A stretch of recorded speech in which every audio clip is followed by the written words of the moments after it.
Hello friends, કેમ છો બધા? જય શ્રી કૃષ્ણ, રાધે રાધે. આજે ગણપતિ દાદાનો 56 ભોગ બનાવવાનો છે, તો એના માટે હું આજે ઇન્સ્ટન્ટ કોપરા પાક બનાવવાની છું. તો એના માટે આપણે 2 થેલી દૂધ લઈ લેવાનું છે. પહેલાં મેં 1 થેલી જેટલું દૂધ નાખી દીધેલું હતું.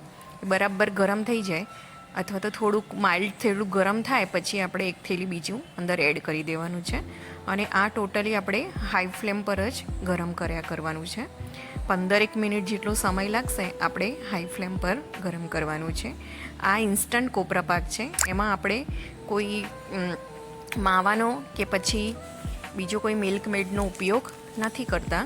આપણે જસ્ટ ખાલી ટોપરું, ખાંડ અને દૂધનો ઉપયોગ કરીને જ આજે આપણે ટોપરા પાક બનાવવાના છીએ. અને એ પણ 15થી 20 મિનિટમાં આપણો ટોપરા પાક રેડી થઈ જશે. તો આપણે આવી રીતે ઉભરો અંદર આવી જશે અને સતત આપણે ચમચો અંદર હલાવ્યા કરવાનું છે.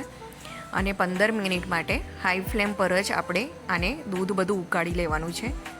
1 લિટર જેટલું દૂધ લીધેલું હતું, તો એમાંથી લગભગ 150થી 200 ગ્રામ જેટલું દૂધ આપણું બાકી રહેશે. પછી આપણે સુગર નાખવાની છે. તો અડધા જેટલું ઓછું થઈ જાય દૂધ. મેં અત્યારે 3 ભાગ જેટલું દૂધ થઈ ગયું ત્યારે મેં અડધોથી પોણું બાઉલ જેટલી સુગર નાખી દીધેલી હતી. અને ખાંડને આપણે બરાબર મેલ્ટ કરી દેવાની છે. આપણે આ ટોપરા પાક માટે કોઈ ચાસણી બનાવવાની નથી, કેમ કે મારા કેટલા બી વ્યૂઅર એવા છે કે એમની કમેન્ટ આવે છે કે અમને ચાસણીમાં નથી સમજ પડતી.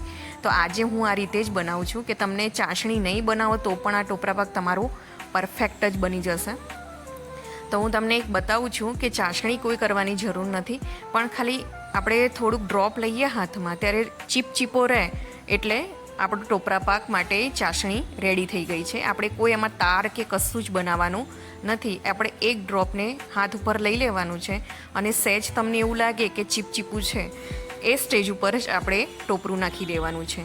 તો 1 લિટર દૂધ લીધેલું હતું, એમાં પોણું બાઉલ જેટલી ખાંડ નાખેલી છે અને 2 બાઉલ જેટલું મેં ટોપરાનું છીણ લીધેલું છે.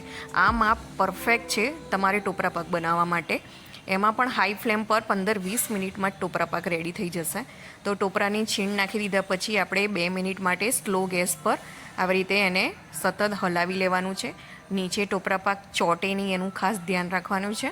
એટલે એના માટે તમારે જાડા તળિયાવાળા વાસણનો ઉપયોગ કરવાનો અને સતત આ રીતે હલાવીને બધું મિક્સ કરી લેવાનું છે.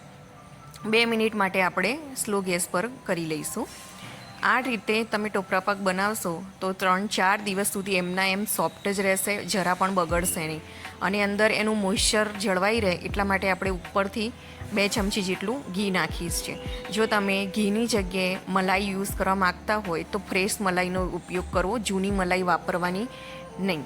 આ ફ્રેશ મલાઈ તમે વાપરશો તો એનો જે મોઇશ્ચર છે એ એમનું એમ રહેશે અને તમે 3-4 દિવસ સુધી ટોપરા પાક ખાઈ શકશો. બહાર રાખશો તો પણ બગડશે નહીં અને ફ્રીજમાં તો અઠવાડિયા સુધી એમના એમ જ રહેશે. તો આપણે ઘી નાખ્યા પછી આપણે આવી રીતે ફરીથી 1થી 1.5 મિનિટ માટે બધા બરાબર હલાવી લઈશું સ્લો ગેસ પર જ. એટલે ટોપરું નાખ્યા પછી આપણે 4 કે 5 મિનિટ માટે સ્લો ગેસ પર આ પ્રોસેસ કરવાની છે અને બધું સરસ રીતે હલાવ્યા કરવાનું છે. આ મિક્સરનો આપણે ગોળો વાળી એટલે સરસ રીતે વળી જવો જોઈએ, તો આપણું ટોપરા પાક સરસ રીતે જામીને તૈયાર થઈ જશે. તો આપણે એક ડીશ લઈ લઈશું. એને ઓઇલ અથવા તો ઘીથી આપણે ગ્રીસ કરી લેવાની છે, કેમ કે જ્યારે આપણે પીસ પાડ્યા પછી જેને એને છૂટા પાડવાનું હોય ત્યારે નીચે ચોંટી ના જાય એટલા માટે આપણે ડીશને ગ્રીસ કરી લઈશું. અને હવે આપણે ટોપરા પાકને સુખડીની માફક ઠારી દેવાનો છે અને આ રીતે આપણે એના સરસ ઠારીને નાના નાના પીસ કરવાના છે. આજે મારે 56 ભોગમાં લઈ જવાનો છે એટલે હું નાના નાના પીસ કરું છું. પણ જો તમારે ઘરમાં તમે થોડાક મોટા યુઝ કરતા હોય તો પણ ચાલે મોટા કરવા માટે. હવે આ રીતે સરસ રીતે દાબીને આપણે ટોપરા પાકને ઠારી દેવાનો છે અને પીસ કરી લેવાના છે.